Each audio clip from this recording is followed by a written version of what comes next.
Hello and welcome to the first ever episode of A Foot in the Grave. I'm Nick Murdock, and tonight I'm going to read you a story written by, well, me.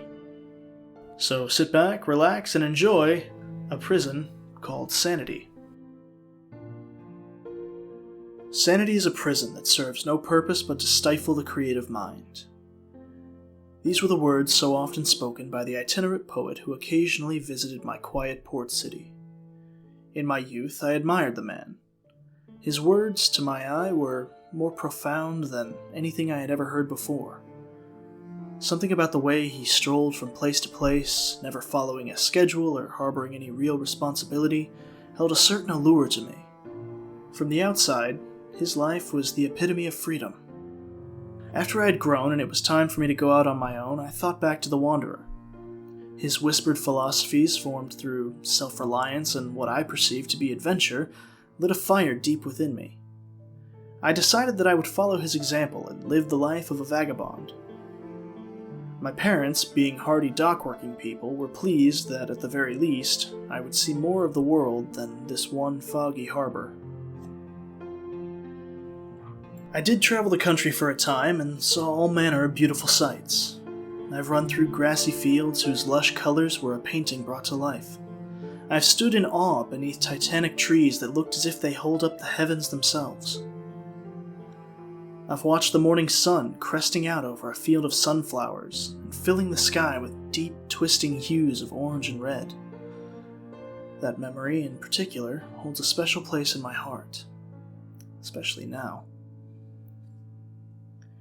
Had I spent more time analyzing the poet whom I'd idolized for so many years, I would likely have seen that he was nothing more than a drunken vagrant.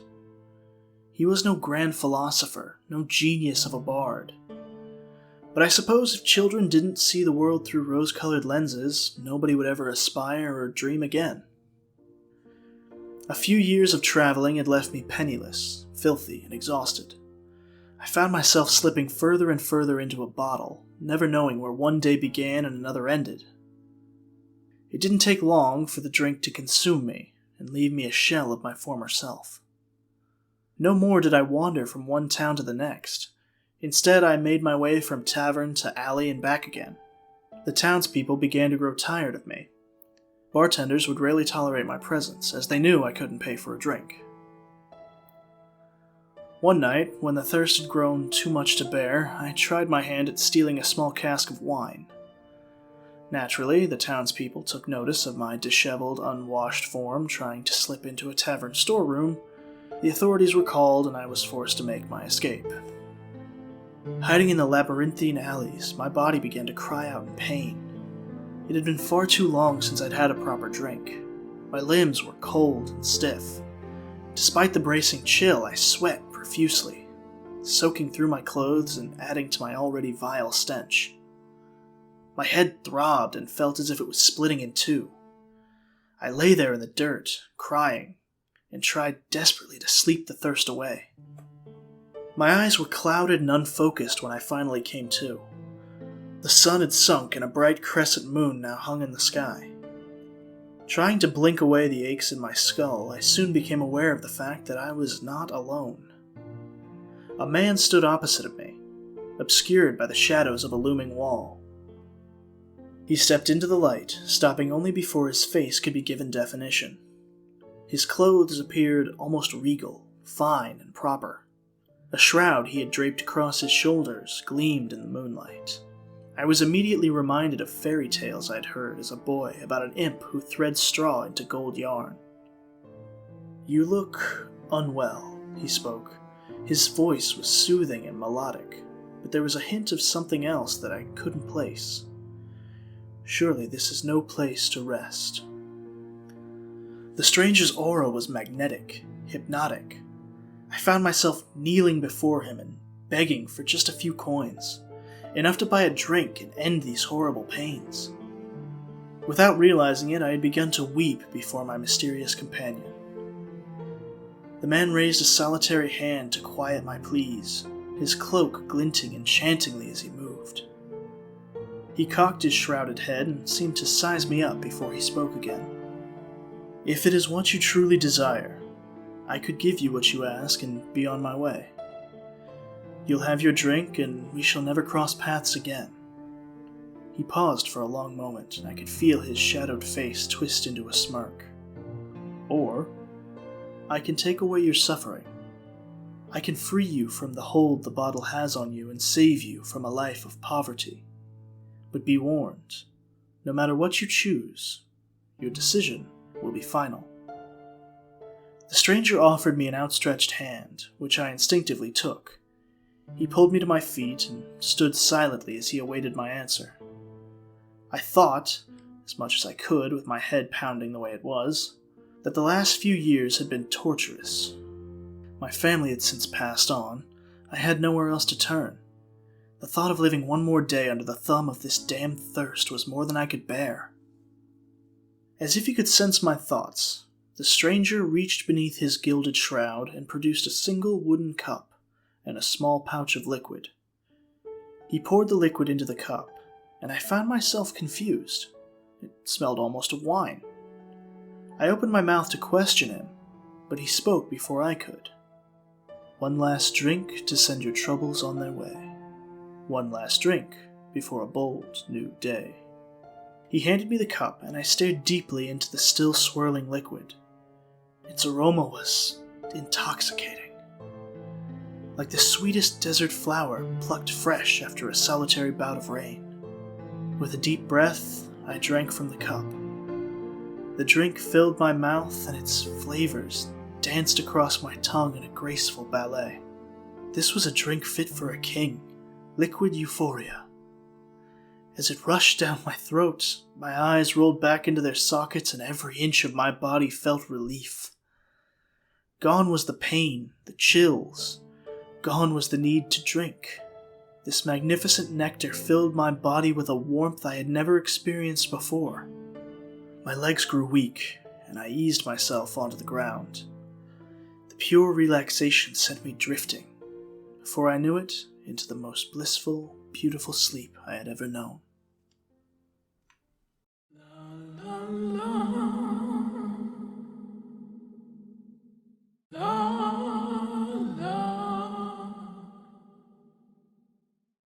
I awoke to the sound of a voice singing in the distance. The sound was discordant and haunting, reverberating and warping as it traveled into my ears.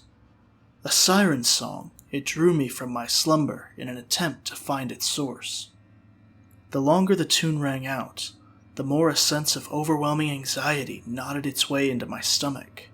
I felt as if it were burrowing into my ears, forcefully striking every nerve on its way to my brain. I had to strain to avert my focus. I began to take stock of my surroundings, only now realizing that I was no longer in the alley. The room, or rather cell, that I found myself in was built with cold, dark stone. The ceiling domed above me, peaking only inches above my head. A makeshift bed of straw and loose cloth lay on the floor. A reddish-brown stain darkened the space where my head had previously been. Instinctively, I ran my hand across my scalp and face, searching for any signs of injury. To my dismay, dried, crusted blood trailed from my ears, nose, and the corner of my mouth. What had the stranger in gold done to me? How long had I been unconscious, bathed in that blissful nothingness? Where was this place? My train of thought was interrupted as the warm glow of a torch mounted beyond the doorway caught my eye. I made my way across the cold floor. The sound of my bare feet connecting with the stone caught me by surprise. Looking down, I discovered that all of my clothes had been removed in my sleep. I shivered, trying not to imagine what else may have occurred while I was asleep. The doorway was fitted with a dark iron gate, though I was relieved to find it unlocked. I pressed forward, and the rusted hinges of the gate squealed in protest, its cries bouncing and echoing down the dimly lit corridor. My heart sank as the chilling, unnatural singing in the distance came suddenly to a halt. I felt my blood pressure skyrocket as the sounds of feet hurriedly slapped the ground to my left. Without much time to think, I quickly made for the opposite direction, sprinting with every ounce of energy that I had. I chanced to look over my shoulder to see if I could identify my pursuer, but to my horror, I saw only an encroaching blackness. The torches that lined the walls at irregular intervals were going out one by one. The approaching footsteps grew difficult to distinguish from my own as I raced harder into the unknown before me. The corridor veered sharply to the right. Seeing the turn only a second too late, I planted my foot hard in an attempt to stop myself. In doing so, my foot slid on the uneven, damp stone and was caught in a crack. My momentum continued to push me forward, throwing my weight and robbing me of my balance. As my body cascaded to the floor, I felt a sharp snapping in my trapped ankle. I screamed in pain as tears began to sting my eyes. I took one look at the awful angle at which my foot had been twisted and immediately felt myself get lightheaded. Bile rose in my throat and my vision clouded for a moment.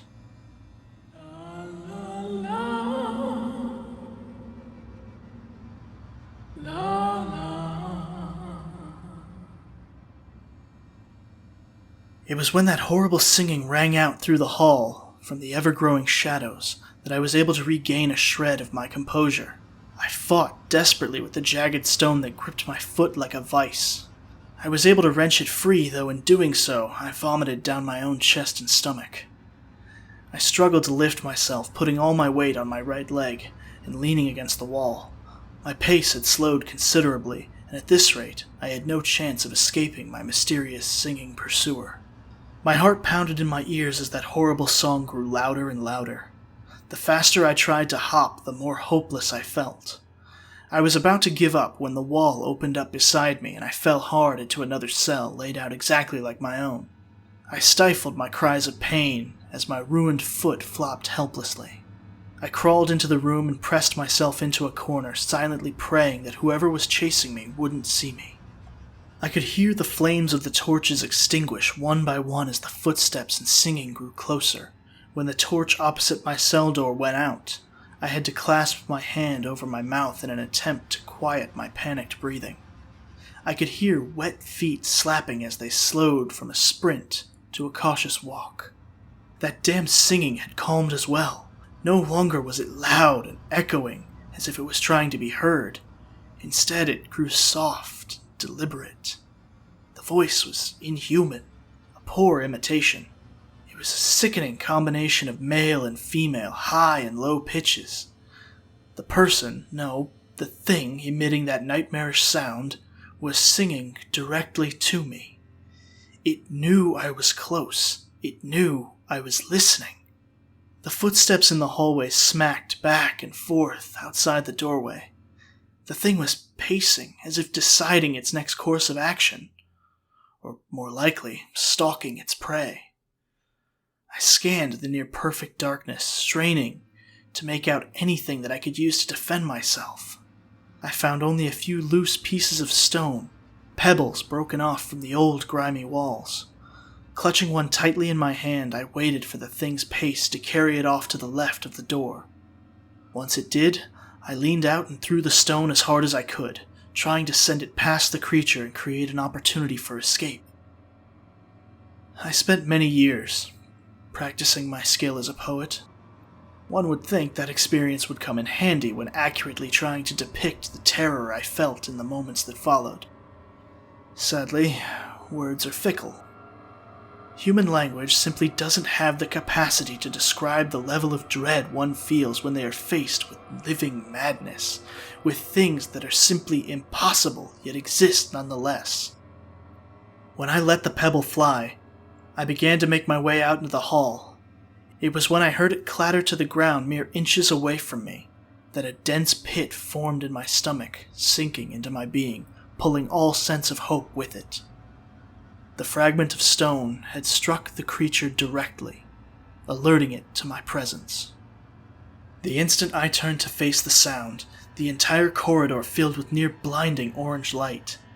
Just the brief glimpse of the creature that had been chasing me shattered my reality. My whole life became an insignificant question. Every fiber of my being was reduced to nothing. The thing was horrid, an affront to nature, an abomination in the eyes of God. At the same time, it felt divine itself. It felt so much greater than anything I have ever encountered. With its countless glassy eyes, it pierced every molecule of my body. It picked me apart, put me back together again. It recast me in its own image. My limbs stretched until the skin erupted and only raw muscle remained beneath it. My head swelled, a massive cancerous tumor formed of tiny limbs and malformed faces, all laced together with slime and viscera. My 2 eyes became countless, able to see anything and everything. Time became irrelevant. Future blended with past, reality blended with nightmare and dreamscape. Everything became one. One became everything. Sanity is a prison, to be sure. However, its purpose is so much more than one wandering minstrel could have ever imagined. Behind its bars are the secrets of the universe. The beginning, the end. Every minute of every day, of every being that ever was, is, or will be.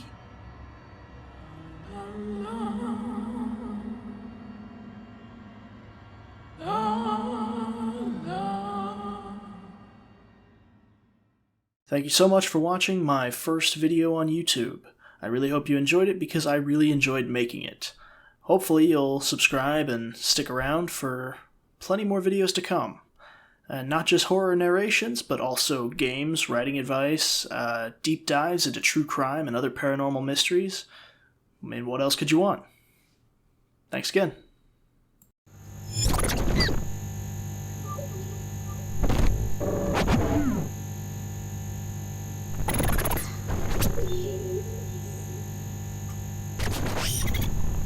Please help me. I'm scared.